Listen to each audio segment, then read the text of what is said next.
sa ilalim ng punong mangga, kung saan kadalasan nakikita ang 5 buwan ng magkasintang sina Troy at Claire, ay kapwa sila nakatayo habang matamang nakatitig sa isa't isa. Magkasunod na buntong hininga ang pinakawala ng dalaga, habang ang binata naman ay patuloy sa paghit-hit buga sa hawak niyang sigarilyo. Baya-baya ay inilis ni Troy ang tingin sa kasintahan at ibinaling yon sa kawalan. Habang nakatitig si Claire sa nobyo, namataan nito ang mga pulang marka sa leeg ng binata. Alam na ni Claire ang kahulugan nun. Nakipaglandian na naman si Troy sa ibang babae. Dakilang playboy ang minahal ni Claire, pero binaliwala yon ng dalaga. Masyado kasi nitong mahal ang binata. Ayaw nitong mawala si Troy. Isang malalim na buntong hininga pa ang pinakawala ni Claire bago ito nagpasyang sabihin na kay Troy ang pakay. 2 pulang guhit. Buntis ako, Troy. Ganun ba? Yan lang bang sasabihin mo matapos mong malaman ang kalagayan ko? Ano bang inaasahan mo? Magtatatalon ako sa tuwa? Pwede ba, Claire? Gumising ka nga. Ano bang pinagsasabi mo? Magiging tatay ka na tapos ganyan na reaksyon mo? Parang wala lang sa'yo.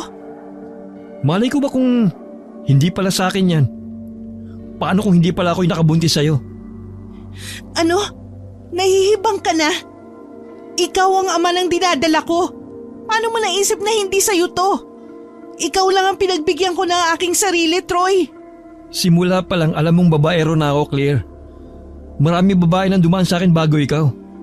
Hindi ako kumbinsidong sa akin yung dinadala mo. Kung talagang buntis ka, hindi ako naniniwala ako lang ang lalaki sa buhay mo.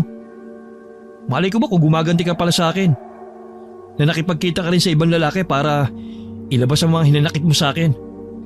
At dahil dinamayan ka, yun ang naging dahilan para may mangyari sa inyo. Kaya ngayon buntis ka. Baliw ka na ba? Ang kapal ng mukha mong paghinalaan ako. Wala akong ibang lalaki, Troy. Kahit itanong mo pa kay Jenny. Alam niya kung gaano ako katapat sa'yo. Kahit takilang babaero ka, tinatanggap pa rin kita. Nagbubulag-bulagan ako. Kahit para akong sinasaksak sa dibdib sa tuwing nakikita kita may kasamang iba. Lalo na kapag nakikita ko yung mga pulang marka sa leeg mo. Tinanggap ko lahat yun tapos ito pang mapapala ko mula sa'yo. Tama na, Claire. Huwag mo na akong daanin sa pag-iyak-iyak mo. Kikilalanin at tatanggapin ko lang nasa sinapupunan mo kung mapapatunayan mo na ako nga ang ama niyan. Gusto ko rin sabihin sa'yo na mula sa araw na ito, hiwalay na tayo. Troy, nagmamakaawa ako sa'yo. Huwag mong gawin sa akin to. Mapapatay ako ng mga magulang ko kapag nalaman nilang buntis ako at ayaw mong panagutan. Hindi ko na problema yon, Claire. Ikaw ang babae. Bakit kasi hindi ka nag-iingat eh? Basta wala akong pananagutan sa'yo. Tapos na tayo, kaya tantanan mo na ako. Troy, huwag mo akong iwan. Hindi ko kakayanin to. Sige, kapag umalis ka, magpapakamatay ako. Dito mismo sa punong to. Gawin mo. Wala akong pakialam. Wala namang tayo eh. Magpakamatay ka kung gusto mo. Itong tatandaan mo, Troy. Kakarmahin ka sa lahat ng ginawa mo sa akin. Lalo na sa pag-abandona mo sa aming mag-ina. Magkita na lang tayo ulit sa impyerno. Halos 1 buwan nang matuling lumipas mula nung huling mag-usap sina Troy at Claire. Isang gabi, umalingaw-ngawang malakas na sigaw ng binata sa loob ng kanyang silid. Nagising siya mula sa isang bangungot. Tigilan mo na ako, Claire. Patawad. Patawarin mo ako sa lahat ng mga naging kasalanan ko sa'yo. Patawad. Patawad, Claire. Halos 1 linggo lang ang nakalipas mula nang ipagtapat ni Claire kay Troy na buntis ito. Nang ibalita sa kanya ng kapatid na si Jenny na nagbigti si Claire sa punong mangga na tagpuan nila. Tinutuo nga ng dalaga ang banta nito at hindi mapaniwalaan yun ng binata Katulad ng dati, nagpunta si Troy sa kusina at uminom ng alak para makalimutan ang masamang napanaginipan. Ayaw siyang tigilan ng mga alaala ng dating kasintahan. Nakikita niya sa panaginip kung paano nito kinitil ang sarili nitong buhay dahil sa kagagawan niya. Akin na nga yan. Hanggang kailan ka ba magpapakalunod sa alak? Itigil mo na to, iho. Pakiusap. Hindi, Dad. Akin na yan. Ibalik mo yung alak dito sa mesa. Kung ayaw mo magwala ulit ako. Troy, anak. Pinatay ko sila, Dad. Akong pumatay sa mag-ina ko. Hanggang kailan natin ito paulit-ulit na pag-uusapan? Siya pa rin ang bukang bibig mo, anak. Hindi mo kasalanan ng pagkawala nila. Si Claire ang pumili ng kapalaran nilang mag-ina, hindi ikaw.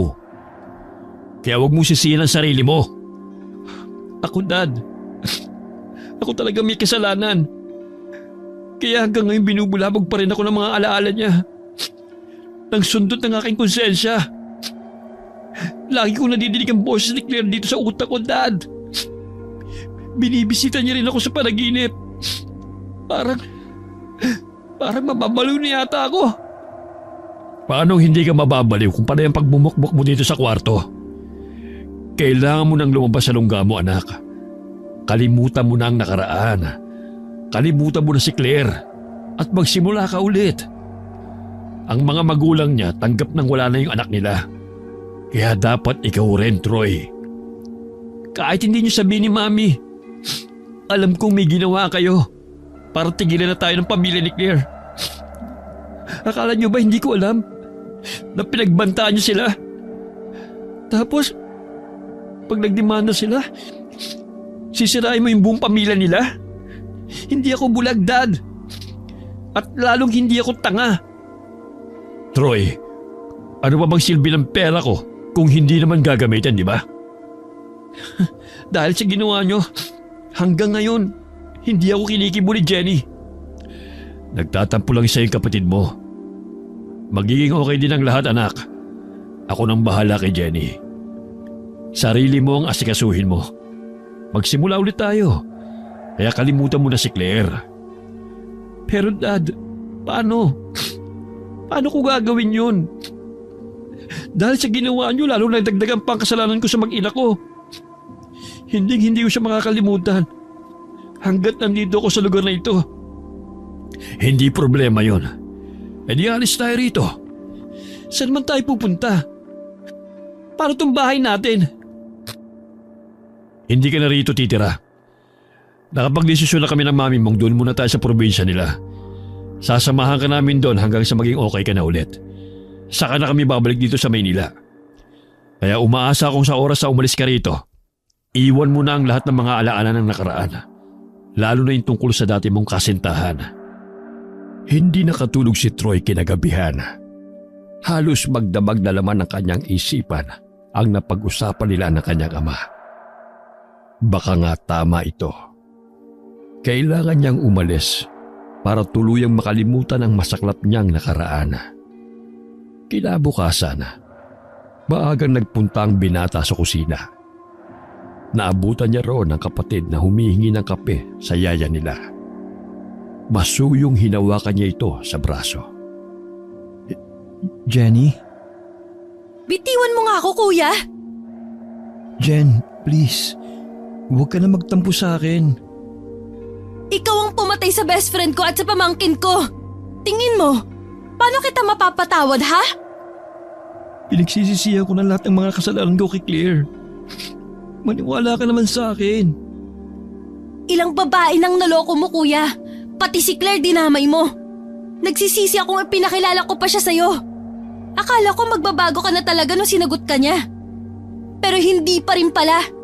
Wala ka ng pag-asang magbago. Habang buhay ka ng babaero. Jenny. Huwag mo na ngang sayangin ang oras ko. May lakad pa ako. Saan ka pupunta? Wala ka na ron. At sa tingin mo papayagan kitang umalis hanggat hindi mo sinasabi sa akin kung saan ka pupunta? Pupuntahan ko si Claire. Masaya ka na? Bibisitahin ko siya bago tayo umalis pa Sikihor.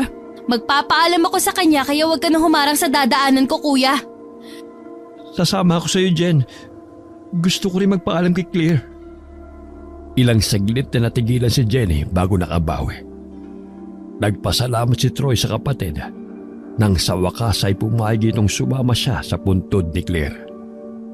Pagdating doon, inilapag ni Troy ang bitbit ng mga puting daisy sa ibabaw ng puntod ng dating nobya. Nasa tabi niya lang si Jenny at tahimik na nakamasid sa kanya. Buti nga't pinayagan ng simbahan na idaan doon ang kabaong ng kaibigan ko. Kahit na ang dahilan ng pagkawala niya ay pagpapatiwakal. Naawa raw kasi yung pari sa pamilya ni Claire.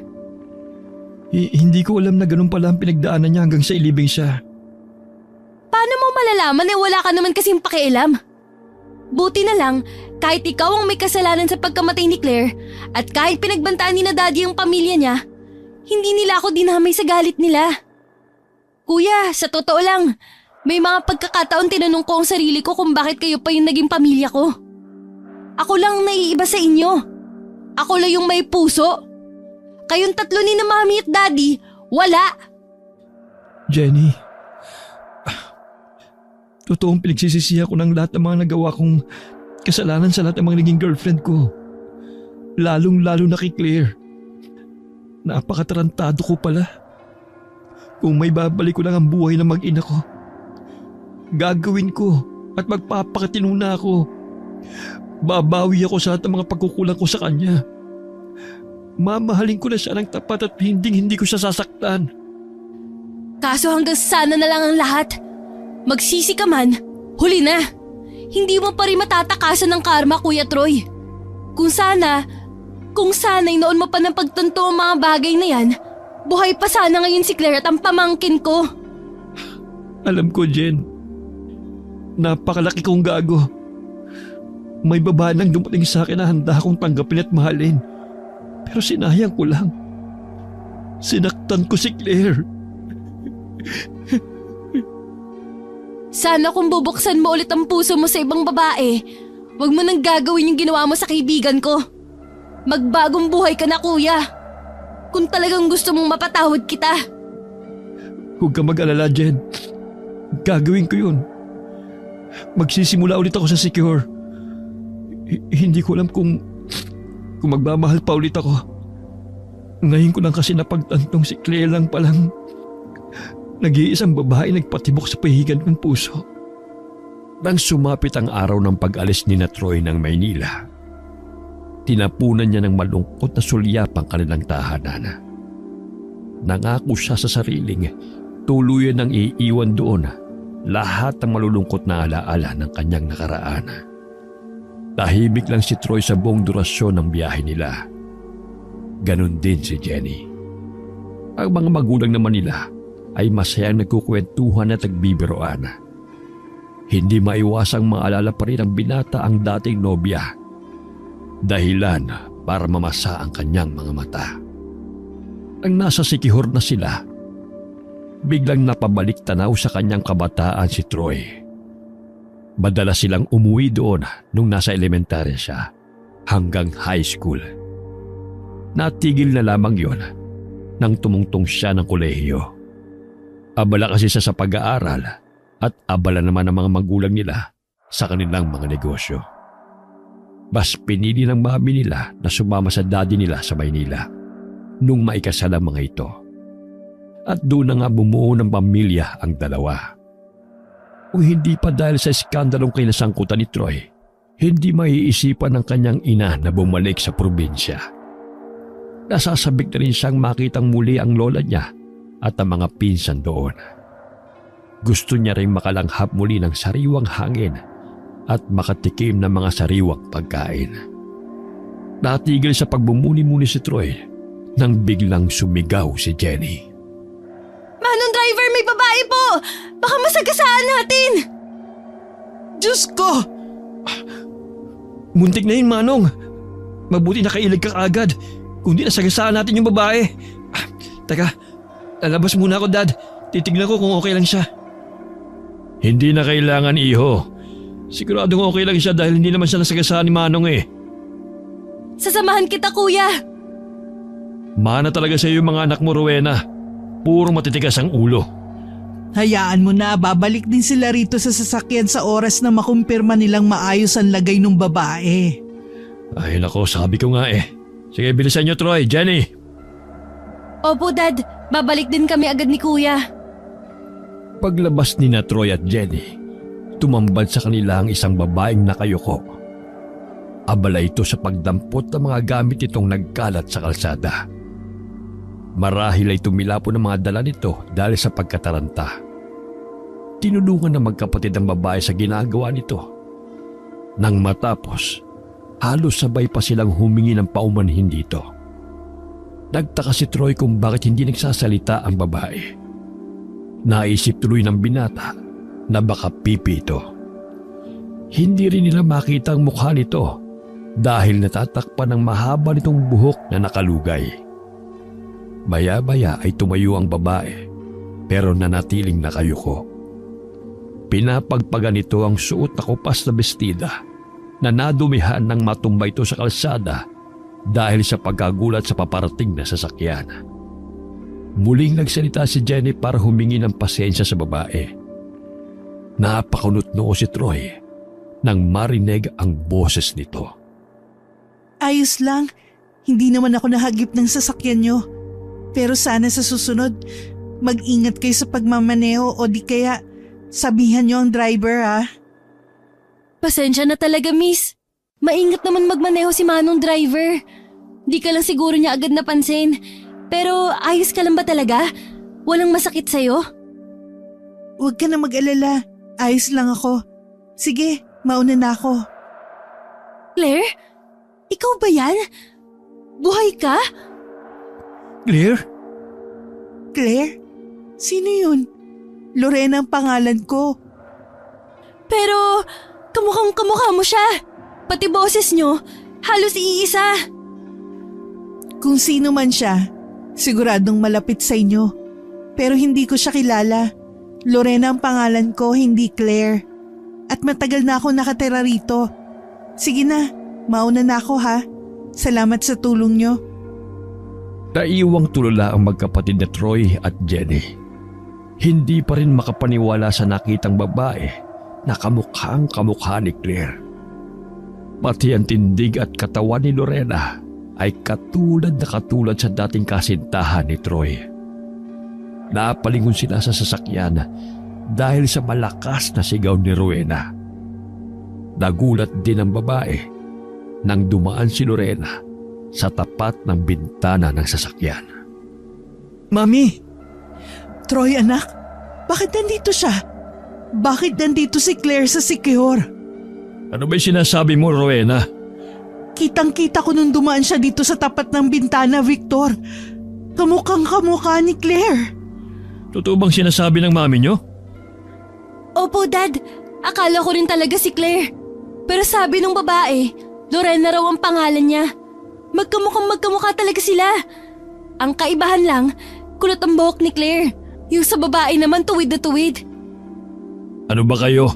Hindi nyo ba alam sa bilyong tao sa mundo, may 6 daw tayo kamukha? Kaya yung nakita nyo, isa lang sa mga kamukha ni Claire. Minahon ko na, Rowena. Nakita natin mismo ang bangkay niya kaya imposibleng mabuhay pa siya. Alam ko, Victor. Nagulat lang ako. Kung di lang natin alam ang lahat ng tungkol kay Claire, iisipin kong kakambal niya ang babaeng yun. Jenny, sigurado ka bang walang ibang kapatid yung kaibigan mo? Wala po, Mami. Sigurado ako.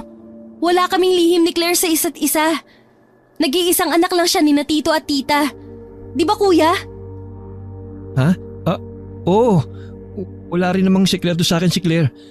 Sa tingin ko tama si Dad. Kamukha lang niya si Lorena. Nagkataon lang. Pero wala silang kaugnayan sa isa't isa. Huwag na natin problemahin pang tungkol doon. Pumasok na kayo rito. Nainip na si Manong. Manong, doble ingat po ha. Mahirap po makadiskrasya. Tao man o hayop. Tahimik ang lahat sa biyahe hanggang tuluyang makarating sa kanilang destinasyon. Hindi na lamang ipinahalata ni Troy sa mga kasama na labis siyang nababagabag dahil kay Lorena. Nang makahanap ng pagkakataon, nagpunta siya sa likod bahay para manigarilyo. Kailangan niya kasi yun bilang pampakalma. Hindi pa siya pwede makipag-inuman sa mga pinsan nila dahil pagod pa siya sa biyahe. Nang makaharap ni Troy ang abuela nila, pansamantalang nawagili sa isipan niya si Lorena. Nalibang siya sa pakikipagkwentuhan sa matanda at sa masasarap na pagkaing ipinahanda nito para pagsaluhan nila. Kinagabihan, hindi na naman dalawin ng antok ang binata. Bukod sa namamahay siya, ginugulong muli ni Lorena ang isipan niya. Hindi niya makalimutan ang mukha ng babae. Maya-maya pa, kinuha ni Troy ang litrato ni Claire na nasa wallet niya. Nang titigan niya yon, lalo siyang nakumbinse na para talagang itong pinagbiyak na bunga at yung babaeng muntikan nilang mabangga. Matamis ang ngiti ni Claire sa larawan. Nakaramdam bigla ang binata ng matinding pangungulila at pagsisisi. Uli na nang mapagtanto niyang mahal na mahal pala niya ang dating nobya. Dahil sa bigat ng nararamdaman, hindi na napigilan ni Troy ang pagpatak ng mga luha niya. Pero dali-dali niyang pinahid yun nang may marinig na mga katok sa pinto. Sino yan? Pasok! Bukas yan! Kuya, dinalhan kita ng gatas. Sigurado akong namamahay ka rin. Salamat, Jen. Ngayon mo lang ulit ginawa to, ha? O wag ka umiyak. Hindi pa rin kita napapatawad sa kasalanan mo. Si Lola talaga ang salarin. Nakita niya akong nagtitimpla ng gatas sa kusina, kaya inutusan akong timplahan na rin daw kita. Salamat pa rin. Iniisip mo ba siya? Si Claire? Wala namang sandali na hindi ko siya iniisip eh. Mula nung huling beses kami magkita sa tagpuan namin, sa may punong mangga. Si Claire nga ba o si Lorena? Magkamukha talaga sila. Sigurado ka ba talagang wala siyang kakambal? Sigurado, kuya. Napaisip din ako kanina. Pero naisip kong baka magkamukha lang talaga sila. Kalimutan mo na siya. Di ba kaya nga tayo nandito sa Siquijor para magsimula ulit? Lalo ka na. Sasamahan ka namin dito hanggang sa maging okay ka na ulit, kuya. Hindi siya mawala sa isipan ko. Pakiramdam ko tuloy na buhay ulit si Claire. Makakalimutan mo rin sila. Mamasyal tayo bukas kasama ng mga pinsan natin. Malay mo, may makilala ka na magpapatibok ulit sa puso mong pihikan kuno. Hindi ko naman iniisip ang tungkol sa ganyang bagay, Jen. Ang gusto ko lang, bagong kabanata ng buhay ko at ang kapatawaran ng kapatid ko. Kuya? Huwag ka mag-alala. Hindi naman ako nagmamadali eh. Alam kong malaking kasalanan ko sa inyo ni Claire. Basta hihintay kong dumating ang araw na bumalik sa dating samahan natin, Jenny. Naniniwala akong mangyayari din yun sa tamang panahon. Gusto ko ring makilala ang bagong bersyon mo, kuya. Yung matino at hindi babaero. Sana wag mong kalimutang babae rin ako. Hindi ka ba natatakot na baka sa akin mapunta ang karmang para sa'yo? Hindi ko hahayaang mangyari yun. Bilang kuya mo, gagawin kong lahat para protektahan ka. Ganun kita kamahal. Sige na, babalik na ako sa kwarto ko. Tumalab na yung gatas. Medyo inaantok na ako. Ikaw din, kuya. Matulog ka na. Oh, akala ko ba lalabas ka na? Bakit bigla kang natulala dyan? Dito sa litrato ni Claire, kamukhang kamukha talaga siya ni Lorena. Halilagyo nga siya ng kaibigan ko. Ha? Halilagyo? Oo, kuya. Halilagyo o doppelganger. Masasabing halilagyo mo ang isang tao kung may malaking pagkakahawig kayo sa isa't isa. Yung eksaktong kopya siya ng itsura mo. Pero wala naman kayong kaugnayan sa isa't isa. Kaya totoo yung sinabi ni Dad. Hindi imposibleng may kamukha tayo, kuya. At totoo rin nga talaga maraming misteryo ang bumabalot sa mundo. Pero Ano ba mangyayari o ibig sabihin kapag nakita mo ang halilagyo mo? Puro ka kasi chicks, kuya. Hindi ka nagbabasa kaya kulang ka tuloy sa ideya. Ang sabi nila at ayo din sa mga nabasa ko, kapag nakita mo raw ang doppelganger mo, may posibilidad na isa sa inyong dalawa ay may mangyayaring masama. Pwede rin kamatayan ng kahulugan. Ay, wag na nga natin pag-usapan ng tungkol dyan. Gabi pa naman at nandito pa tayo sa probinsya. Huwag mong sabihing natatakot ka. Ha? Hindi ah. Bakit naman ako matatakot? Palagay mo sa akin, duwag? Sus, kunwari ka pa. Pero kuya, paano kung magtagpo ulit ang mga landas yun ng halilagyo ni Claire? Iiwasan mo ba siya o mas kikilalanin mo pa? Sa totoo lang, Jen, hindi ko alam. Paano kung ma-inlove ka sa kanya? Imposible yun. Wala pa rin makakapantay kay Claire. Walang makakapalit sa kanya dito sa puso ko. Kahit pa ang halilagyo niyang si Lorena. Ang masasabi ko lang, huwag kang magsalita ng tapos, kuya. Kinabukasan, abala ang mga tauhan ng lola ni Troy sa paglilinis at pagluluto. Nagpasya naman ang magkapatid na sumama sa mga pinsan nila sa pag-iigib ng tubig sa balon. Naaalala ng binata na madalas nilang gawin yon noong mga panahon na nagbabakasyon siya sa Siquijor. Pero bago pa nila sapitin ang nasabing balon, may nadaanan silang maliit na tindahan. Sinabihan ni Troy ang mga kasama na mauna na ang mga ito sa pupuntahan. Medyo malayo pa sa balon yung nasabing tindahan. Pero kabisado naman niya ang daan patungo roon. Noong una ay gusto pang magpaiwan ni Jenny kasama niya. Pero nakumbinsin niya rin itong mauna na. May mga batang naglalaro sa bakuran. Napansin din ni Troy ang tatlong lalaki na mukhang inumaga na sa pag-iinuman. Dahil nakapokus ang atensyon niya sa tindahan, hindi napansin ni Troy ang mga kakaibang sulyapan ng mga ito pagkakita sa kanya. Habang nakatayo ang binata sa labas ng tindahan at hinihintay ang may-ari, inalok siya ng tagay ng isa sa tatlong lalaki. Tatanggi sana si Troy, pero sa huli ay nagdesisyon siyang pagbigyan na lamang ito. Tuwang-tuwa naman ang tatlo dahil hindi raw siya mahirap kausap kahit bago lang siya sa lugar. Palibhasa noon nang ulit siya nakauwi sa probinsya nila, kaya napagkamalan siyang dayo ng mga ito. Nang matapos bumili ng sigarilyo, binigyan pa ni Troy ng isang kahang mga nagiinuman. Nagsigaw ng tatlo sa gulat at matinding tuwa. Akmang aalis na siya nang biglang matigilan. Pagkarinig sa isang pamilyar na boses. Sus! Si Lorena talaga? Lagi na nagpapakipot. Sayang naman yung angkin mong ganda kung di ka magkakaasawa. Pagbigyan mo na ako. Isang halik lang, sapat na. Kahit kailan talaga mga bastos kayo? Aba, talagang matapang ka, ha? Bastos ba ka mo? Ha? Halika rito. Ipatitikim ko sa'yo ang bastos na sinasabi mo.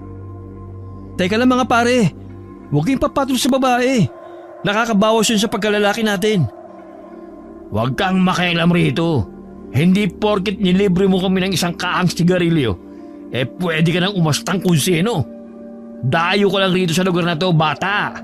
Kaya kung ayaw mong patikaw gawin namin pulutan, huwag kang haharang-harang dyan. Paano ba yan? Gusto ko ng gulo. Ganon? Gusto magpakabayani? Magpasikat? Alam ko na. Tipo mo rin si Lorena, ano? Pasensyahan na lang tayo, pare. Pero nauna ako sa kanya, kaya sa akin siya. Mabilis na sinuntok ni Troy sa mukha ang lalaki ng bastos kay Lorena. Dahilan para matumba ito at bumagsak sa mesa. Kaagad na umatake ang dalawa pa, pero mabilis niyang nailagan ang suntok ng mga ito. Pero nung magtulong-tulong ng tatlo sa pagsugod sa kanya, ay wala nang nagawa ang binata. Malakas na napasigaw si Lorena nang matumba siya at bumagsak sa lupa. Malakas na suntok ang pinakawalan ng isang lalaki na naging dahilan para tuluyan siyang mawalan ng balanse. Tumigil lamang ang mga ito nang may marinig na pumito. Agad na nagsitakbuhan ng tatlo na para bang nakakita ng multo. Namataan ni Troy si Jenny at ang isa sa mga pinsan nilang tanod na papalapit sa tindahang kinaroroonan nila ni Lorena. Ano ba yan, kuya? Akala ko ba susunod ka kagad sa amin? Nakipagsuntukan ka na pala dito. Kung di namin naisip ni Kuya Danny na balikan ka, baka tuluyan ka nang nabugbog ng mga yon. Basta gulero ka talaga kahit kailan. Aray! Dahan-dahan naman sa hawak, Jen. Sakit eh. Ah! Ano ba kasing nangyari? Bakit binugbog ka ng mga yon? Ipinagtanggol lang ako ng kuya mo. Binastos kasi ako ng mga lalaking yun. Huwag mo na siyang pagalitan. Hindi naman niya intensyong pumasok sa gulo. Claire?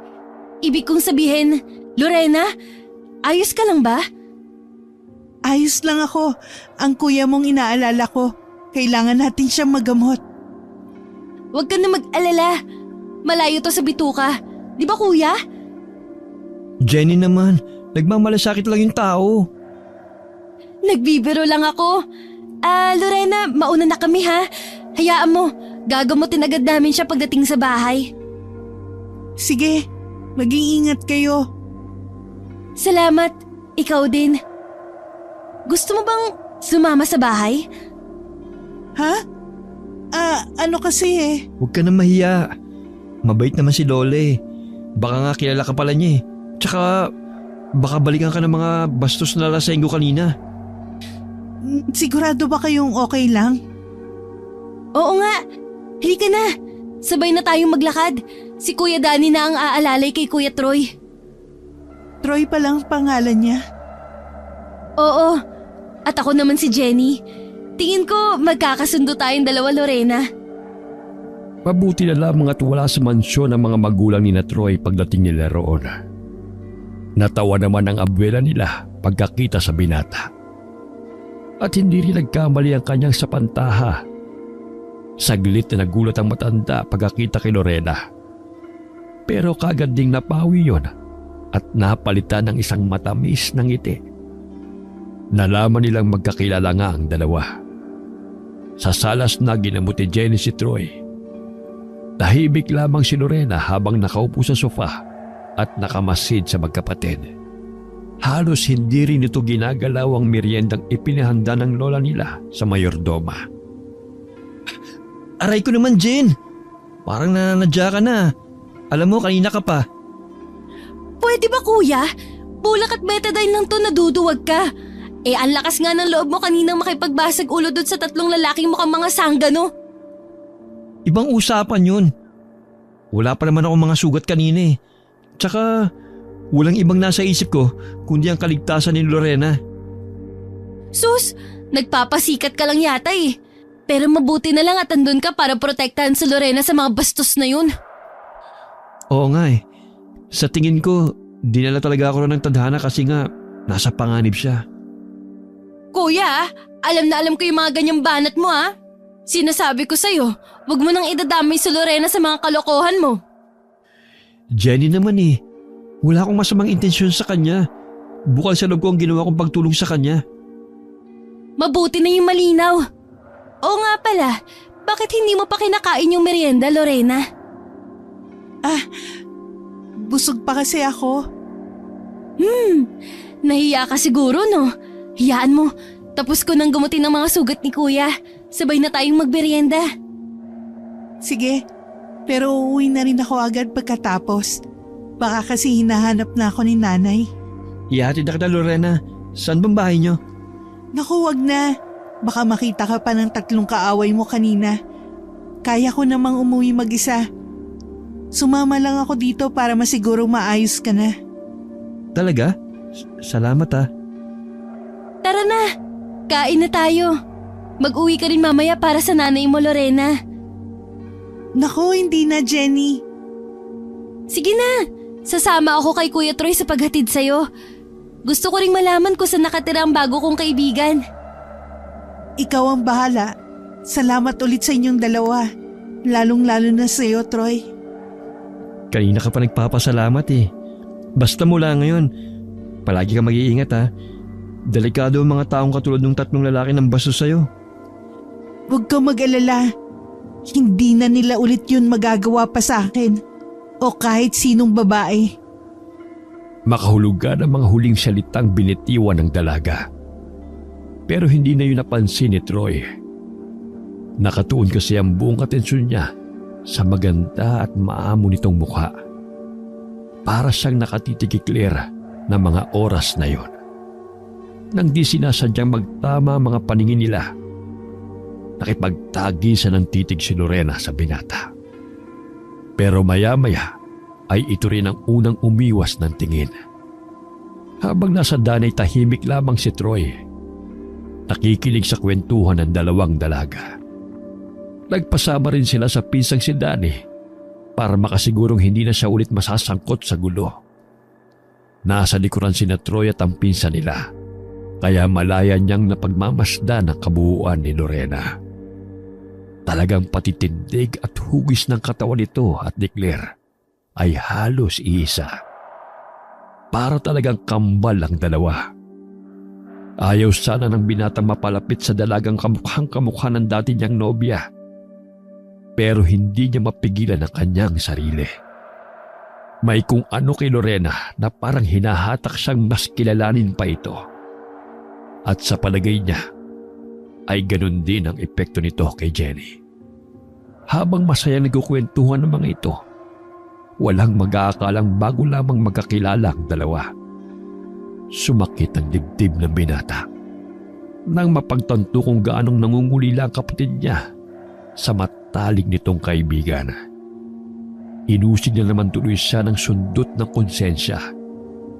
Kung hindi sana niya inabandona ang kanyang mag-ina, hindi maiisipan ni Claire na magpatiwakal. At hindi sana nawala ng matalik na kaibigan ang pinakamamahal niyang kapatid.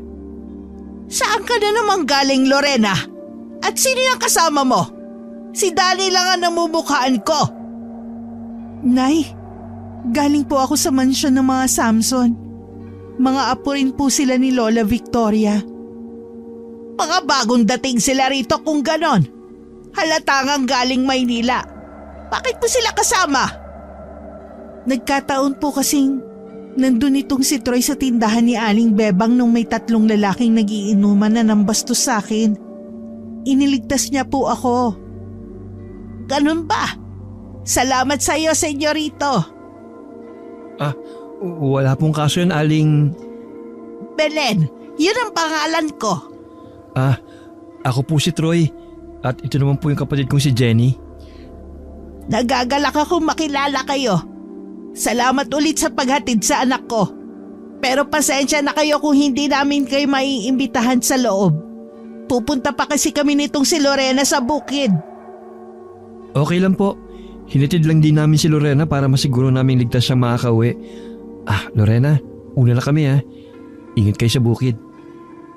Salamat, Troy, Jenny. Pati na rin sa'yo, Kuya Danny. Sana makabisita ka ulit sa mansyon, Lorena. Titingnan ko kung papayagan ako ni Nanay. Mag-ingat kayo. Basta lalong hindi na nawala sa isipan ni Troy si Lorena dahil sa mga nangyari. Gusto niyang bumisitang muli sa bahay ng mga ito kahit pa nakakatakot ang presensya ni Aling Belen. Hindi agad dinalo ng antok ng gabing yun ang binata. Nag-iisip siya ng paraan kung paano niya ulit makikita at makakasama ang dalagang mukhang bumihag na sa sawing puso niya. Kahit magkamukhang magkamukha sina Claire at Lorena, ay may pagkakaiba pa rin ang mga ito. Lalo na sa kilos at pananamit. Kulot ang buhok ni Claire. Moderno manamit at palayos din gaya ni Jenny. Habang si Lorena ay napakasimple at walang kaarte-arte sa katawan. Marahil ay dahil laki ito sa hirap at nasa probinsya. Hindi man mayaman ang pamilya ng dati niyang nobya, pero nakapag-aral si Claire sa mamahaling eskwelahan. Doon ito nakilala at naging kaibigan ng kapatid niyang si Jenny. Nag-iisang anak lang kasi si Claire ng mga magulang nito. Kaya gusto ng mga ito na magkaroon ng magandang kinabukasan ng dalaga. Bukod pa ron, likas na matalino si Claire. At isa yon sa mga katangiang nagustuhan dito ni Troy. Iisa man ang mukha ni na Claire at Lorena. Magkaiba naman ang mga pagkatao nila. Gusto niya nang kalimutan si Claire. Pero paano niya gagawin yun kung inilalapit ng tadhana sa kanya si Lorena? Hindi na namalayan ng binata na nakatulugan na pala niya ang malalim na pag-iisip. Jenny, sa linggo na pala ang birthday ni Lola. Oo nga no. May regalo ka na ba para sa kanya? Wala pa eh. Magulo pa kasi yung utak ko. Si Lorena no. Gusto ko nga siyang imbitahin sa kaarawan ni Lola. Talaga? Oo nga. Kapag kasama at kausap ko siya, pakiramdam ko si Claire yun. Miss na miss ko pa rin ang best friend ko, kuya. Jen, Pero wag kang mag-alala. Sa tingin ko, malapit na kitang mapatawad. Basta ba magtitino ka na? pangako yun. Hinding-hindi na maulit yung mga kagaguhan ko nun sa Maynila. Dapat lang no? Tsaka wag na wag mong tatangkain saktan at paibigin si Lorena. Kundi habang buhay na talaga akong magagalit sa'yo. Ano ka ba? Hindi ko gagawin yun. Pero, kumusta na kaya siya? Kailan kaya natin siya ulit makikita?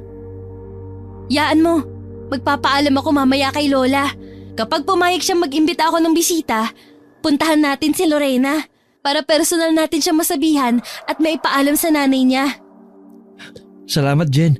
Sana talaga pumayag si Lola. Malakas ang pakiramdam kong papayag yun. Kaya ihanda mo ang sarili mo sa muli niyong pagkikita ni Lorena, kuya. Hindi nga nagmintis ang sinabi ni Jenny. Natuwa pa ang Lola Victoria nila nang mabanggit ni Jenny ang pangalan nito. Ayon sa matanda, mabait, masipag, at matulunging dalaga si Lorena. Kaya lamang daw ay tahimik at napakamahiyain. Kaagad na naghanda ang dalawa sa pagbisita sa kubo ni na Lorena. Nagpasama ulit sila kay Danny. Pagdating doon, ay nadatnan nilang nagsasampay sa may bakura ng dalaga. Nagulat ito pagkakita sa kanila. Si Aling Belen naman ay hindi kababakasan ng pagtataka sa mukha. Parang inaasahan na ng matanda na bibisita silang muli. Magandang araw sa inyo, Aling Belen. Lorena? May mahalagang sadya ba kayo kaya kayo naparito?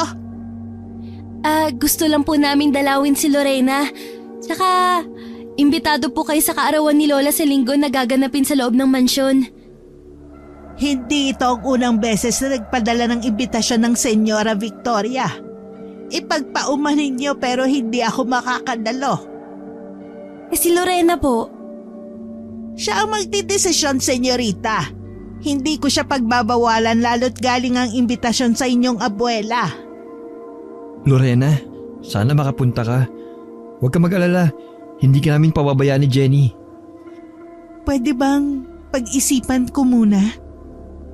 Walang problema. Pero paano namin malalaman ang sagot mo? Halos araw-araw dumadaan dito si Kuya Danny. Sasabihin ko sa kanya bago ang takdang araw kung makakadalo ba ako o hindi.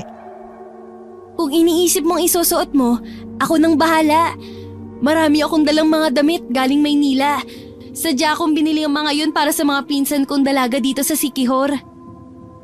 Naku, hindi naman ako sanay magsuot ng mamahaling damit, Jenny. May mga bestida naman ako dito na pwedeng isuot. Galing sa isang kaibigan. Basta aasahan ka namin sa linggo Susunduin ka namin ni Kuya. Hindi niyo na kailangan mag-abala. Kung matutuloy ako, aagahan ko na lang ang pagpunta sa mansyon. Salamat, Lorena. Sana talagang pumunta ka. Susubukan ko, Troy. Sige Lorena, aalis na kami. Aling Belen, salamat po. Mauuna na po kami. Salamat din, senyorita, senyorito. Mag-iingat kayo. Halos hilahin ni Troy ang mga araw dahil nasasabing na siyang sumapit ang araw ng linggo. Pero nang Sabado na at wala pa rin sagot kay Danny si Lorena, ay biglang nanlumo ang binata. Kinagabihan ay wala pa ring balita mula sa pinsan nila, kaya tuluyan ang nawala ng pag-asa si Troy. Maging si Jenny ay labis na nalungkot dahil inaasahan din itong makakadalo si Lorena sa kaarawan ng kanilang abuela. Bakit hindi mo sinabi kay Danny kanina ang sagot mo, anak? Nahihiya po akong makihalubilo sa kanila, Nay. Kalimutan mo nga yung hiya at kung ano pa man, Lorena. Dumalo ka bukas sa kaarawan ni Senyora Victoria. Magsaya ka ron. At kapag inalok ka na magkapatid na doon matulog, huwag kang tatanggi. Bakit po, Nay? Ano pong binabalak nyo? Basta't sundin mo na lang ako. Kailangan wala ka rito sa bahay bukas magdamag. Naiintindihan mo? Nakahanda yung bestidang isusuot mo bukas. Sigurado po ba kayo na okay lang na isuot ko yun? At bakit hindi? Bigay yun ng kapatid mo. Bagay lamang sa ganong okasyon. Pero Nay, bakit Lorena? Nahuhulog na ba ang loob mo sa binatang yon? Hindi kayo nababagay sa isa't isa. Huwag mo rin kalilimutan ang dahilan ng pakikipaglapit mo sa kanila. Opo, Nay. Kinabukasan, abala ang lahat sa mansyon. Palibhas ay isa ang pamilya Samson sa pinakamayaman sa Siquijor. Magarbo ang kaarawan ni Lola Victoria. Dumating ang mga kaibigan nitong galing din sa mayayamang pamilya. Pati na ang mga kamag-anak na matanda sa Maynila at iba pang mga karatig probinsya. Nalulungkot man ang magkapatid na Troy at Jenny. Pinilit pa rin nilang humiti at makihalubilo sa mga bisita. Bandang 4:00 ng hapon, patuloy pa rin sa pagdagsa ang mga bisita. Hindi lang kasi mayayaman ang inimbita nila, kundi pati na rin ang mga kalugar nito na mga ordinaryong tao. Naging abala si Jenny sa pakikipagkwentuhan sa mga pinsan nilang galing Maynila. Si Troy naman ay naisipang umakyat sa veranda para magpahangin. Mula doon ay kitang-kita niya ang malawak na hardin kung saan nagaganap ang kasiyahan. Habang nagmumuni-muni ang binata, napukaw ang atensyon niya sa biglang pagpasok ni Danny sa gate. Nanlaki ang mga mata ni Troy nang makita kung sino ang kasama nito. Hindi siya maaari magkamali. Kilalang kilala niya ang bestidang yun. Isang puting bestida na halos kapareho ng madalas isuot ng paborito niyang artista sa palabas nitong Rosalinda. Claire? Nagmamadaling bumaba ang binata para lapitan ng dalawa. Hindi niya alintana ang nagtatakang tingin sa kanya ng mga bisita. Nang tuluyang makalapit sa dalaga, ay halos mapanganga si Troy sa labis na pagkamangha. Sigurado ang binata na hindi siya namamalikmata lamang. Kaharap niya talaga sa mga oras na yon ang dati niyang nobya. Claire? Troy, ako to si Lorena. Lorena? Pero paanong... Pasensya na kayo kung hindi ako agad nakapagdesisyon kung dadalo ba ako o hindi sa kaarawan ni Senyora Victoria. Okay lang. Ang mahalaga nandito ka. Sigurado matutuwa si Jenny. Pero paanong... Yang bestidang suit mo, sino nagbigay sa'yo? Ito ba? Bakit, Troy? Pangit ba? Hindi ba bagay sa akin? Hindi. Hindi sa ganun, Lorena. Sobrang kaparehas kasi ng bestidang niregalo ko sa dati kong nobya. Si Claire? Oo. Halika. Doon tayo sa veranda. May papakita ako sa'yo. Sigurado ka bang okay lang na umakyat tayo ron? Oo naman. Akong bahala sa'yo. Sige, may tiwala naman ako sa'yo. Ito, Lorena. Litrato ni Claire. Kuha ito nung unang anibersaryo namin bilang magkasintahan. At suot niya yung bestidang regalo ko sa kanya na katulad niyang suot mo ngayon. Tama nga kayo ni Jenny. Kamukhang kamukha ko siya. Magkasing ganda kayo. Parang tambal. Kung hindi nga lang namin kilala talaga si Claire, iisipin namin may nawawalang kapatid siya. At ikaw yun, Lorena. Pero imposible yun. Nagkataon lang talaga magkamukha kami, Troy. Pasensya ka na sa akin kanina, ha? Nagulat lang talaga ako nung makita kitang suit yan. Okay lang. Naiintindihan kita. Nangungulila ka pa rin sa kanya. Sobra, Lorena. Kung may babalik ko lang sana ang panahon, babawi ako sa kanya. Sa kanila ng anak namin. May anak kayo? Buntis si Claire nung nagpakamatay siya. Dahil sa akin, Lorena, kasalanan kong lahat. Akong pumatay sa babaeng pinakamamahal ko.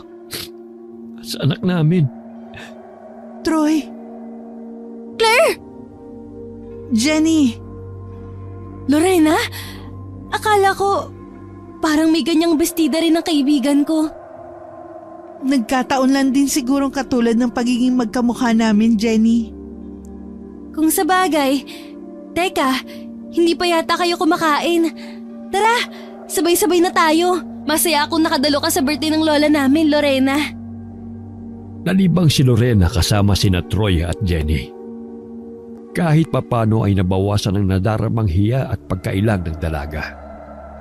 Tuwang-tuwa rin si Lola Victoria na makita nitong masaya ang mga apo kasama ang maganda nilang bisita.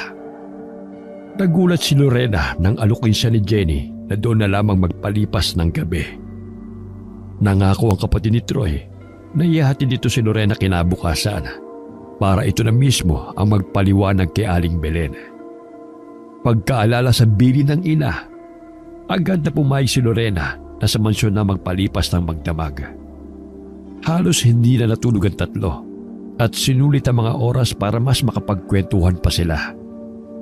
Si Lola Victoria ang may kaarawan, pero si Troy ang pinakamasaya sa lahat dahil matagal nitong nakasama ang dalaga.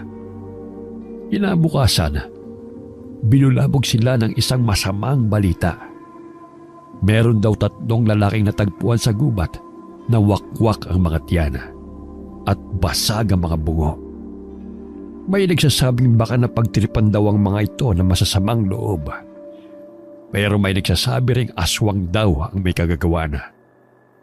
Halos hindi makapaniwala ang magkapatid sa mga nalaman. Napansin ni Troy na parang balisa si Lorena at namumutla. Naisip ng binata na baka nag-aalala ito sa inang si Aling Belen. Kaya nagpasa siyang ihatid na pauwi ang dalaga. Hindi na lamang niya ginising si Jenny dahil halos umaga na rin nang antukin ang kapatid niya. Kahit ang pinsang si Danny ay hindi rin mahagilap ni Troy ng mga oras na yon.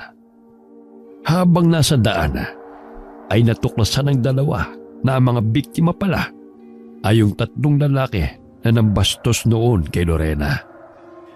Totoo kayang aswang ang may kagagawa ng nangyari? Hindi ko alam. Pero kung hindi ka naniniwala sa aswang, ako na mismo ang nagsasabi sa'yo totoo sila, Troy. Bakit? May nakaharap ka na ba? O kakilala? Nasa tabi-tabi lang sila. Minsan hindi mo alam. Kausap mo na pala. Kasama mo sa bahay. O di kaya isa sa mga kaibigan mo. Sa mga napapanood ko, magaganda raw ang mga aswang. Nagtatago sa mukha ng magagandang babae. Sinasabi mo bang posibleng aswang ako? Maganda ka, Lorena. Napakaganda. Pero imposibleng aswang ka. Sino nga kaya may gawa nun? Napakabrutal na klase ng pagpatay. Parang may matinding galit doon sa 3 sanggano. May atraso din siguro sila sa ibang tao bukod sa atin, Troy. Maaaring pinagplanuhan silang patayin bilang ganti. Kaya mas dapat mag-ingat ka, Lorena. Lalo pat 2 lang kayo ng nanay mo sa bahay. At puro kayo babae. Huwag kang mag-alala. Kayang-kaya kong protektahan ni nanay. At kaya ko rin protektahan ang sarili ko. Ikaw ang mag-ingat, Troy. Kayo ng pamilya mo.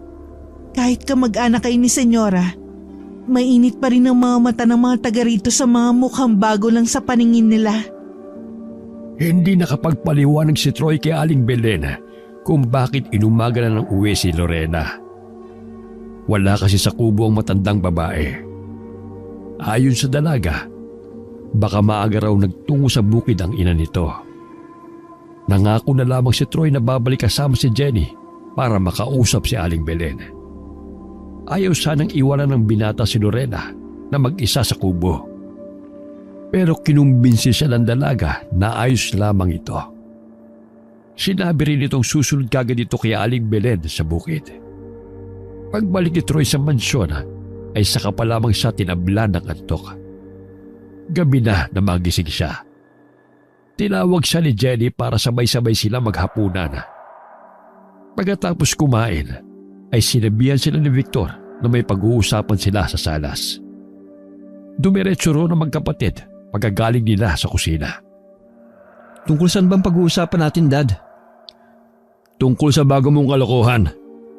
Ano sinasabi niyo? Akala mo ba porkit madalas akong wala rito sa mansyon hindi ko na malalaman kung anong pinagagagawa mo? Ninyo magkapatid? Daddy! Bakit kayo nakikipaglapit sa babaeng yon?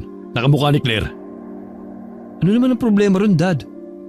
Kahit si Lola nga gusto niya si Lorena eh. Dahil hindi alam ng mama ang tungkol sa dati mong nobya. Troy, kaya ka namin dinala dito sa Sikihor para magbagong buhay. Para tuluyan mo na makalimutan si Claire. Tapos ngayon, mukhang nahuhumaling ka naman sa babaeng kamukha niya. Victor, huminahon ka nga. Pwede namang pag-usapan ng maayos ang lahat ng problema. Paano ko hihinahon kung parehas masakit sa ulit ang mga anak mo? Dad, hindi naman kasalanan ni Lorena kung kamukha niya si Claire. Kaya wag mo na siyang pag-initan. Kaibigan namin siya ni Kuya. Kaibigan? Ni hindi niyo pa nga kilala ang babaeng yun ng lubusan. Ang pagkatao niya, ang pinagmulan niya. Hindi niyo ba alam na maraming aswang, lalo na mangkukulam sa lugar na ito? Rowena, bakit hindi mo ipaliwanag sa kanila? Baka sakaling matauhan ang dalawang yan. Troy, Jenny, hindi naman sa inuhusgan ko si Lorena. Pero tama ang daddy nyo. Hindi pa natin siya lubusang kilala. Huwag sana kayo magtitiwala agad sa mga taong nakilala nyo rito. Hindi porket kamukha siya ni Claire, ay papapasukin nyo na siya sa buhay natin ng ganun-ganun na lang. Basta, wala akong nakikitang masama sa pakikipagkaibigan namin sa kanya. Ang sabihin nyo, talagang matapobre kayong dalawa ni Daddy. Troy, bumalik ka rito. Hindi pa tayo tapos mag-usap. Huwag kang bastos. Papasok na ako sa kwarto ko. Hindi na babalik dito si Kuya kahit mapaos pa kayo sa kasisigaw, Dad. Parang di mo kilala ang panganay mo. Tignan mo mga anak mo, Rowena. Masamang impluwensya sa kanila ang Lorena na yon. Hayaan mo't kakausapin ko sila bukas. Ako nang bahala sa mga anak natin. Lalo na kay Troy. Siguraduhin mo lang makikinig siya sa'yo. Dahil pag naubos ang pasensya ko sa kanya, ipadadala ko siya sa ibang bansa. Baka sakaling doon ay magtino na talaga siya. Mula nang dumating sa Sikihor si Troy, ay hindi pa ulit siya tumikim ng alak. Pinanindigan niya ang pangako sa sarili na magbabagong buhay na. Pero nang gabing yon, nagpakalunod siyang muli sa alak dahil masama ang loob niya. Katulad noon kay Claire, mukhang tutol din ang mga magulang niya kay Lorena. Hindi pa nga siya nagsisimulang ligawan ng dalaga, ay may mga humahadlang na kaagad sa plano niya. Dahil ayaw niyang matuntun siya ni Jenny at ng mga magulang, doon nagtungo ang binata sa may likod ng kusina para tunggain ang kinuha niyang alak. Nang unti-unting tabla ng kalasingan, naalala na naman niya ang dating kasintahan. Dahil doon, hindi niya napigilang mapahagulgol. Ginugulo na naman siyang muli ng mga alaala ni Claire. Talaga yatang hindi na siya nito tatantanan kahit saan pa siya lumipat ng tirahan. Maya-maya ay natigil sa pag-iyak ang binata nang may marinig na tila pagaspas ng pakpak mula sa di kalayuan. Wala sa sariling napatingala ang binata. at nanlaki ang mga mata niya nang masilayan ng isang tila malaking paniki na may mapupulang mga mata. Dala ng gulat, takot at kalasingan ay biglang nawala ng malay si Troy. Mabilis namang lumipad palayo ang nilalang na walang iba kundi ang aswang na nambibiktima sa lugar nila. Masakit ang ulo ng binata nang magising kinabukasan. Nagisnan niya si Jenny na baka sa mukha ang pag-aalala. Pilit inaalala ni Troy ang nangyari bago siya nawala ng malay at ikinuwento yon sa kanyang kapatid.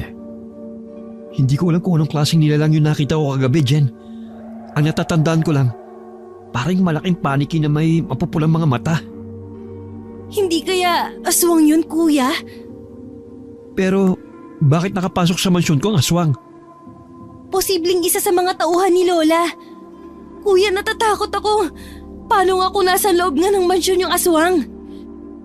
Yan ang aalamin natin. Dahil kung nandito ang aswang, ibig sabihin, nasa panganib tayong lahat. Pero sino nga kaya sa mga tauhan ni Lola Victoria? Hindi kaya yung mayordoma?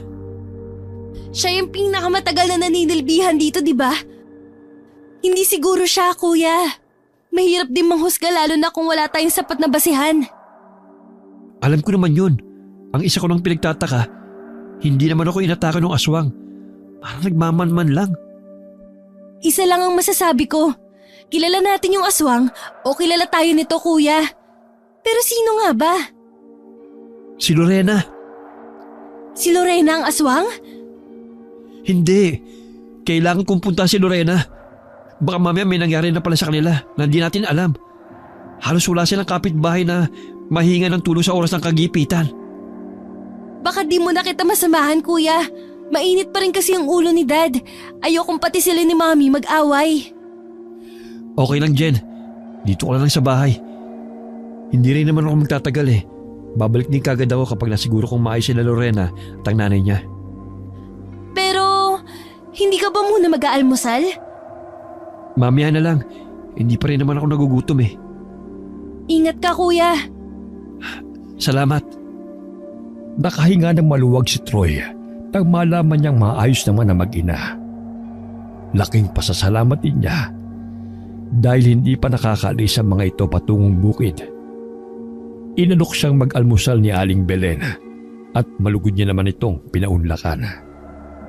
Nagulat pa siya nang hindi nito sinama sa bukid si Lorena. Nagbili nito sa kanya na samahan niya muna doon ang dalaga. Nakaramdam naman ng hindi maipaliwanag na saya ang binata. Dahil sa wakas ay masosolo na rin niya si Lorena. Mabuti na lang may tiwala pala sa akin si Aling Belen. Akala ko ayaw niya sa akin eh. Bakit? Dahil masungit si nanay? Ganun lang talaga siya. Pero mabait naman. Mahal na mahal niya lang siguro ko. Palibhasa nag-iisang anak. Maswerte ka sa nanay mo, Lorena. Kayo rin naman ni Jenny. Bukod sa mukhang mahal na mahal din naman kayo ng mga magulang nyo, mayaman pa kayo. Hindi masaya maging mayaman, Lorena. Siguro nga. Kaya ako, ayokong yumaman, Troy. Masaya at kontento na ako sa buhay na meron kami ni Nanay Belen. Simple lang, pero tahimik at puno ng pagmamahalan. Sana pinanganak na lang din akong gaya mo. Siguro, hindi magulong buhay ko. Alam mo, minsan tayo rin ang gumagawa ng sarili nating kapalaran. Tanggapin mo sana at pahalagahan ng mga bagay na meron ka, Troy, habang nasa iyo pa ang mga to. Dahil palaging nasa huli ang pagsisisi. Ang lalim nun ah. Parang may ibig kang ipahiwatig. Wala naman. Sinasabi ko lang yung mga natutunan ko mula sa aking ina. Tsaka mga personal kong karanasan. Oo nga pala. Gusto mo bang mamasyal? Talaga? Saan naman? May isang lugar kasi dito na paborito kong puntahan. Siguradong magugustuhan mo doon, Troy. Kahit saan pa yan. Basta ikaw ang kasama ko. Nako, ikaw talaga. Napaka-bolero mo. Tara na nga. Kapwa tahimik ang dalawa habang nasa daan. Si Troy ay lihim na napapagiti at wala siyang kamalay-malay na ganun din si Lorena. Bagamat ilang beses na rin silang nag-uusap, ay tila bigla silang nagkahiyaan sa isa't isa. Medyo malayo na rin ang nilakad nila bago nakarating sa sinasabi ng dalaga na paborito nitong lugar. Tila nalulun ni Troy ang dila nang tumigil sila sa harap ng isang punong mangga na may kubo sa itaas. Bigla ang pagsalimbayan sa isipan ng binata ng mga alaala nila ni Claire. Sa punong mangga rin sila noon madalas magtagpo. At doon din nabuo ang anak nilang dalawa. Ang anak na pinag-isipan niyang hindi kanya. Ang anak na hindi nasilayan pa ang kagandahan ng mundo dahil kasama itong namatay ni Claire. Kanina yung kubong yan, Lorena? Sa amin, Troy. Ginawa yan ni tatay nung nabubuhay pa siya. Kapag nalulungkot ako, may problema, o di kaya ay masaya, dito ako nagpupunta. Tapos, umaakyat ako dyan sa kubo. Alin sa mga emosyon na banggit mo ang nararamdaman mo ngayon? Malungkot na may halong saya. Malungkot dahil maagang kinuha sa amin si tatay. At masaya dahil kasama kita. Ang aking tagapagligtas. Lorena? Alam kong kamukhang-kamukha ko ang dati mong nobya. Pero sana ako mismo ang nakikita mo pag magkasama tayo. At hindi siya. Magkamukha kayo ni Claire. Pero malaki rin ang pagkakaiba niyong dalawa. Lorena, kung sakali bang ligawan kita, papayag ka? Troy, hindi ko alam ang isasagot ko. Nasagot mo na, Lorena. Dahil dinala mo ako sa lugar na ito, na espesyal sa'yo. Ibig sabihin, mahalaga rin ako sa'yo, tama ba? Troy, Hindi kita mamadaliin. Basta, hayaan mo lang sana akong ligawan ka, Lorena. Gusto kong mas makilala ka pa. Umakyat ang dalawa sa itaas. Namangha ang binata nang makita ang kabuuan ng kubo. Lalo na ang loob niyon. May mga gamit sa loob na para bang may taong nakatira roon. Naisip na lamang ni Troy na baka sinadya yun ng dalaga. Para komportable ito kapag gusto magpahinga roon. Habang nagkukwentuhan sina Troy at Lorena, kapwa sila natigilang bigla at napatitig sa isa't isa. Alam ng binata na mali, pero hindi niya napigilang halikan ng dalaga. Hindi rin naman ito tumanggi at sa halip ay tinugunan ang halik niya. Ilang saglit din naglapat ang mga labi nila bago tila napapasong humiwalay kay Troy si Lorena. Lorena? tara na. Baka hanapin ako ni nanay pag umuwi bigla. Tapos wala ako sa bahay. Ikaw din, baka hinahanap ka na sa mansyon. Sandali lang, Lorena. Sana naman hindi maging dahilan ng ang halik na yun para iwasan mo ako. Oo naman. Pasensya ka na. Nadala lang ako ng emosyon ko kanina. Huwag mo nang itanggi, Lorena. Alam ko nagustuhan mo rin ang nangyari. Mas lalo ko magpupursige ngayong nalaman kong may pag-asa ako sa'yo. Pero baka gawin mo lang akong panakip-butas lalo't kamukha ko si... Hindi, Lorena. Alisin mo yan sa isip mo. Hindi kita liligawan dahil sa kamukha mo siya. Gusto kita bilang ikaw mismo, Lorena. Kaya lang Ano na naman yun? hindi tayo bagay. Ang yaman niyo tapos kami mahirap lang. Ano ka ba? Hindi naman basihan yun sa pagmamahalan eh. Gusto ka ng kapatid ko, pati ni Lola. Tapos gusto rin kita. Ang kailangan ko mas ligawan, si Aling Belen. Mahihirapan kang ligawan si nanay. Mahusay siyang kumilatis. Wala naman siyang ibang kikilatisin sa akin eh, maliban sa aking kagwapuhan. Malinis ang hangarin ko sa'yo. Kaya wala akong dapat na ikatakot sa iyong ina. Halika na. Iuwi na kita at baka magduda pa sa akin ng nanay mo. Habang pauwi sa kubo, ay masayang nagbibiroan ng dalawa. Kapwa sila nakahinga ng maluwag nang walang maabutan doon. Kinakabahan kasi ang binata kapag nalaman ng nanay ni Lorena na isinama siya nito sa treehouse. Hindi na rin gaano nagtagal doon si Troy. Nagpaalam na siya kay Lorena matapos bilinan ng dalaga na mag-iingat. Ang mga pagkikita ng dalawa ay nasundan pa. Mas napadalas ang pagbisita ni Troy kina Lorena. Nang sa wakas ay pumayag na si Aling Belen na ligawan niya ang dalaga. Masaya rin si Jenny para sa kanya. Pero mas pinili ng kapatid niyang hayaan muna silang magkaroon ng pribadong oras ni Lorena.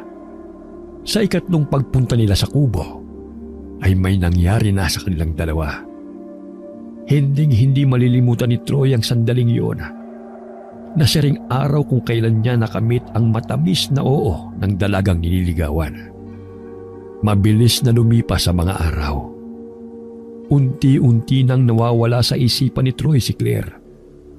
Kahit pa palagi niyang nakakasama si Lorena. Para sa kanya, panibagong pag-ibig at panibagong buhay ang sisimulan nilang dalawa na magkasama. Hanggang sa dumating ang isang malaking pagsubok sa kanilang relasyon. Troy, buntis yata ako. Ha? Huwag mong sabihin hindi mo ako pananagutan. Troy, itatakwil ako ni nanay. Huminahon ka lang, Lorena. Wala naman akong sinabing hindi kita pananagutan eh. Nagulat lang ako. Pero ang totoo, masaya ako at inaasahan ko na rin magbubungang nangyari sa atin sa treehouse. Pero paano mga magulang mo? Baka hindi nila tayo matanggap. Lalo na kami na magiging anak natin. Huwag ka masyado mag-isip ng kung ano-ano at makakasama yun sa'yo. Mas may dahilan sila ngayon para tanggapin ka, Lorena. Dahil nasa sinapupunan mo ang magiging apo nila. Pero nabanggit mo sa akin minsan na tutol din sila nun sa pagbubuntis ni Claire. Nakaraan na yun, Lorena. Siguro naman, katulad ko, natuto na rin ang mga magulang ko sa nangyari. Sana nga, Troy. Sana'y matanggap nila kami na magiging anak natin. Basta lagi mong tatandaang mahal na mahal kita. Higit pa sa pagmamahal ko noon kay Claire. At ipaglalaban kita, Lorena. Kayo ng anak natin. Salamat, Troy. Mahal na mahal din kita. Matapos mag-usap ng masinsinan ni Troy at Lorena, ay napagkasunduan nilang magtungo ulit sa treehouse. Pagpasok pa lamang nila sa loob ng kubo, ay sabik na nagyakapan ang dalawa. Yakapang nauwi sa halikan hanggang sa may naganap muli sa kanila. Masaya si Troy sa piling ni Lorena at sigurado na ang binata na ito na ang babaeng tuluyang magpapatino sa kanya. Ang babaeng nais niyang iharap sa dambana at maging ina ng kanyang magiging anak. Ganon din naman si Lorena. Walang pagsidla ng tuwa sa puso nito dahil kay Troy. Alam ng dalaga na maling ibigin ang binata. Pero hindi nito mapigilang tuluyang mahulog kay Troy. Ano ba mahalagang pag-uusapan natin at pinatawag mo pa kami ng mami mo? Oo nga naman, anak. Dad, Ma'am, gusto ko sanang sabihin sa inyo na mamamanhikan na tayo kina Lorena. Anong sinabi mo? Alam kong hindi ka bingid, Dad. Kaya sigurado ako narinig mo yung sinabi ko. Troy, ipaliwanag mo nga sa aming mabuti kung bakit bigla ka nagdesisyon ng ganyan. Buntis po si Lorena. Ano ka mo? Buntis? Anak nang... Akala ko ba't titigilin mo na yung pagiging palikero mo? Totoo yan, Dad. Seryoso ako kay Lorena. Kaya gusto ko siyang pakasalan eh. Dahil ang sinabi niya sa'yo buntis siya? Troy naman. Kailan lang tayo dumating dito sa Sikihor? At kailan mo lamang nakilala ang babaeng yon? Nakasisiguro ka bang sa'yo nga ang dinadala niya? Dad, ako lang po ang lalaki sa buhay ni Lorena. Kaya huwag niyo siyang pagsalita ng hindi maganda dahil matino siyang babae. Eh halos ganyan ka rin naman noon kay Claire, anak. Lagi mo na lang ipinagtatanggol sa amin. Pero sa huli, napagtanto mong hindi mo pala talaga mahal. Na hindi ka pa handang magpatali habang buhay. Victor, hayaan na muna natin si Troy. Sigurado akong bukas makalawa magbabago rin ang isip niya. Kuya Troy, kung totoong buntis nga si Lorena, sana naman wag nang maulit ang katulad na nangyari kay Claire. Yan, kaya malakas ang loob nitong kuya mo dahil kinukonsinti mo rin at binubuyo sa babaeng yon. Palibhasa kamukha ng best friend mo. Pwede ba Troy, Jenny? Gumising nga kayong dalawa. Hindi siya si Claire. Matagal nang patay si Claire. Tama ka, Dad. Hindi nga siya si Claire. Dahil siya si Lorena, ang babaeng mahal ko at ina na magiging anak ko. At ipaglalaban ko siya. Kung ayaw niyo ako samahan, kay Lola ako hihingi ng basbas para sa pagmamahalan namin ni Lorena. Nahihibang ka na naman ng dahil sa babae. Kailan ka ba matututo, ha? Matagal na. Mula nang mangyari yon kay Claire at isinumpa ko sa sarili ko na hindi ko nahayaang maulit pa yun sa bagong babaeng mamahalin ko at magmamahal sa akin ng totoo. Troy, anak! Buo ng desisyon ko, Mami. Hihingin ko na ang kamay ni Lorena sa nanay niya. Suportado kita, kuya. At sigurado ako, ganun din ang sasabihin ni Lola sa oras na malaman niya magkakaroon na siya ng apo sa'yo. Halos sabay na umalis sa salas ang magkapatid. Naiwang nagngingit-ngit pa rin ang kalooban ni Victor dahil sa katigasan ng ulo ng mga anak nito. At tulad ng inaasahan, natuwa si Lola Victoria nang ipagtapat dito ni Troy ang tungkol sa kanila ni Lorena. Kahit sa ang simbahan pa raw niya pakasalan ng nobya, ay susuportahan siya ng kanyang abuela. Nagpahanda rin ito kaagad ng mga pagkaing dadalhin nila kina Aling Belen. Nahiyakap ng magkapatid si Lola Victoria sa labis na kasiyahan. Paulit-ulit din silang nagpasalamat dito. Bago tuluyang makalis ang bahay sina Troy, sinabihan siya ng kanilang abuela na hintayin daw muna nila ang mag-asawang Victor at Rowena. Mami? Daddy? Kami na ng daddy mong sasama. Maiwan na lang dito sa bahay si Mama. Sigurado po ba kayo? Oo, Jenny. Nag-usap kami ng mami mo ng masinsinan at napag-isip-isip kung tama kayo ng kuya mo. Hindi na dapat maulit pa nangyari kay Claire na naging parang isang bangungot sa atin lahat. Wala na kaming magagawa kung talagang umiibig na muli ang kuya mo. Salamat sa pangunawa, Dad. Mami.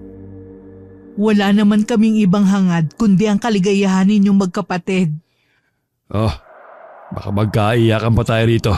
Tayo na at para hindi tayo gabi sa pagbalik. Katulad ng dati, nagpasama si Troy sa pinsan nilang tanod na si Danny. Ang ibang tauhan naman ng abuela nila ay bumalik din kaagad sa mansyon matapos silang maihatid sa kubo nila Lorena.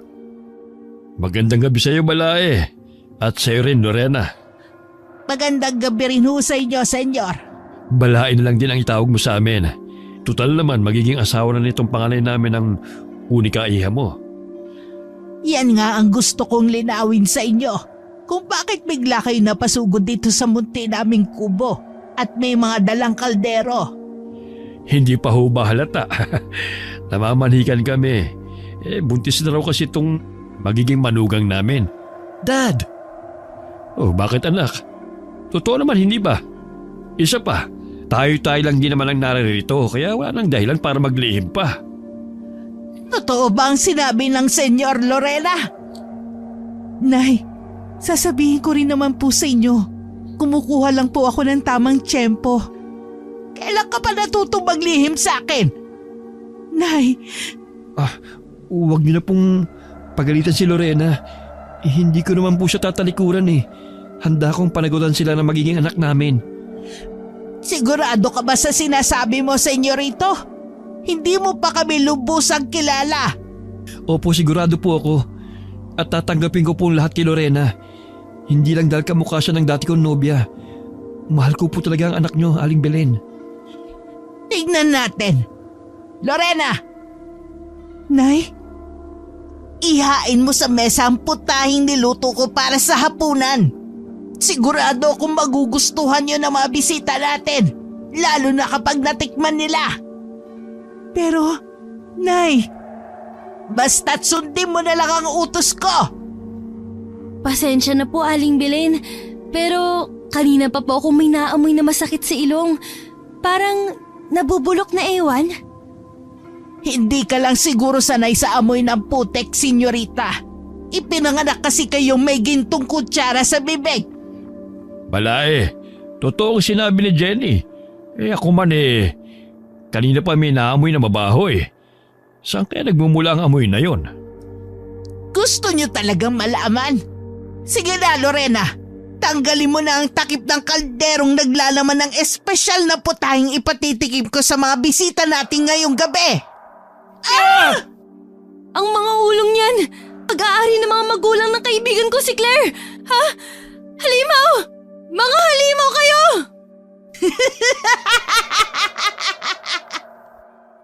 Lorena, anong ibig sabihin nito?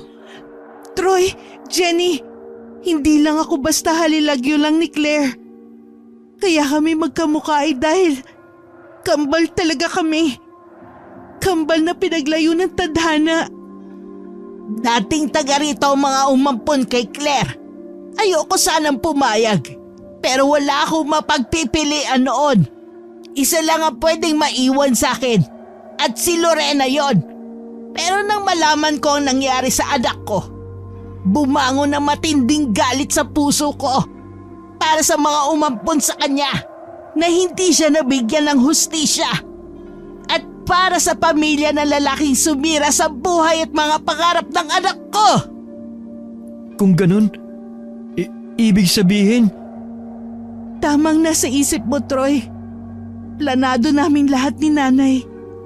Mula sa muntikan niyo ng pagkabangga sa akin hanggang sa pagtatagpo muli natin sa tindahan. Sinadya ko mapalapit sa pamilya mo para paibigin ka. Para maiganti ko ang ginawa mo kay Claire. Lorena, Tama pala ang hinala namin. Kambal kayo ni Claire.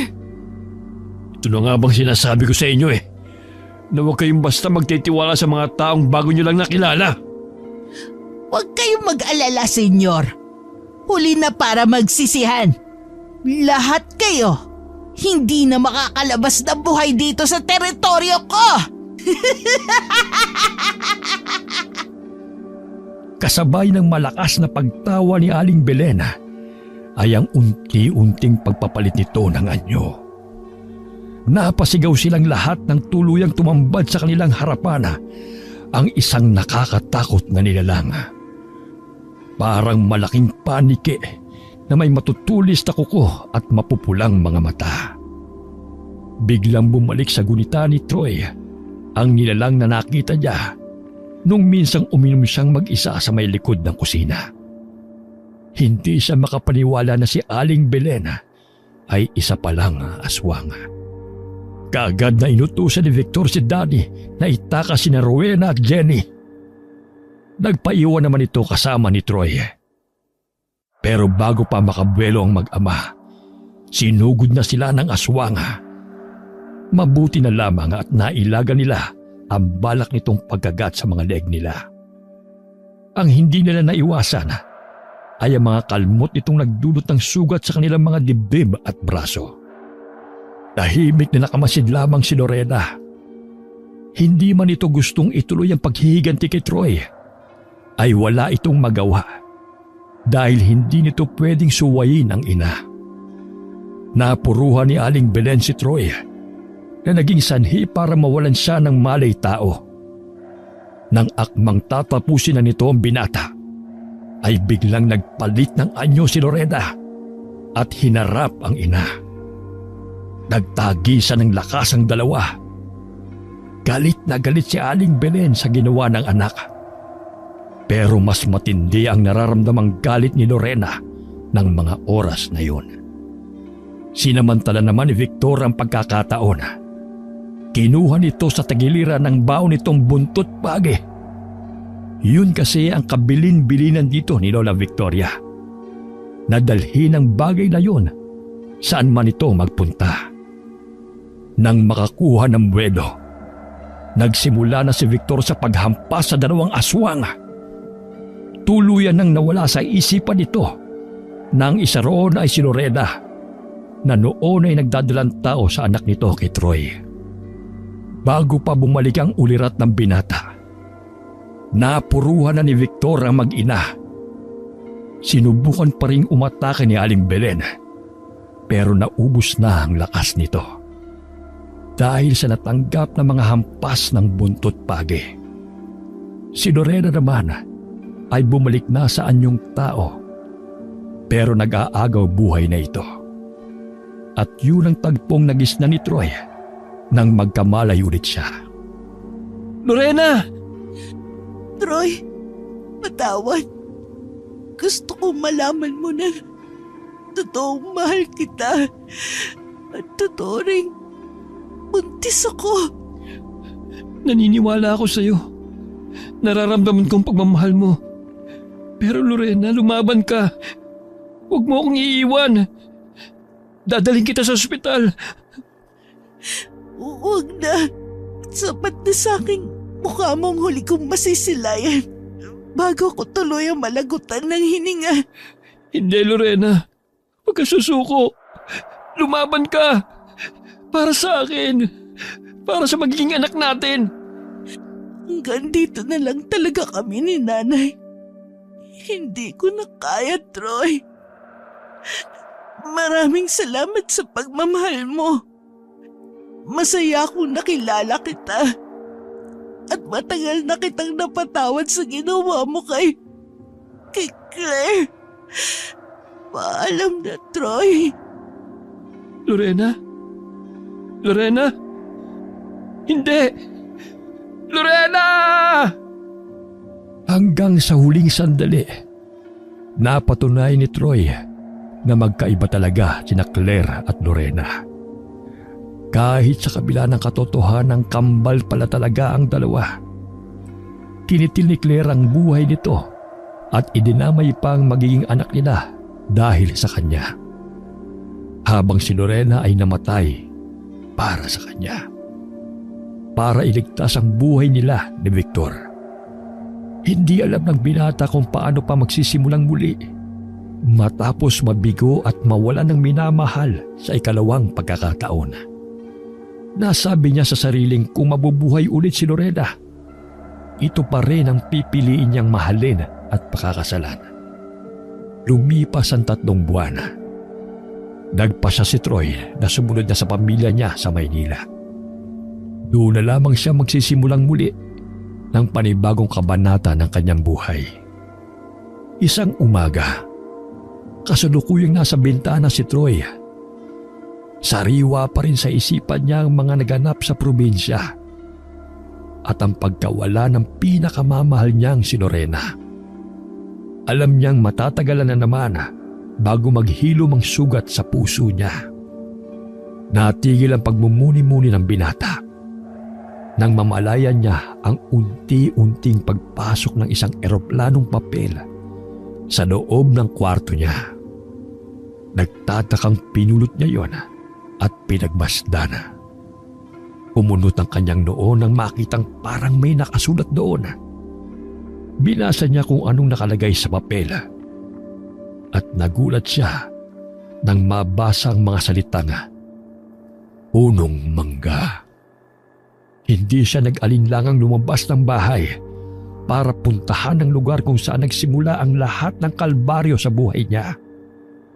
Ang punong mangga kung saan nagpatiwakal ang dati niyang minamahal bago si Lorena. Pagdating doon ni Troy, wala naman siyang nakitang kakaiba.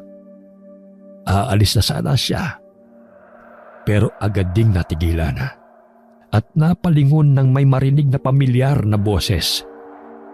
Tila siya na estatwa sa kinatatayuan nang masilayang muli ang mukhang yon na palaging laman ng kanyang isipan. Pero mas lalong nagulat si Troy nang makita ang malaki nitong tiyan. Kumusta ka? Lorena? Hindi alam ni Troy na ang kaharap niya ng mga oras na yon ay ang halilagyo ni Lorena. Wakas,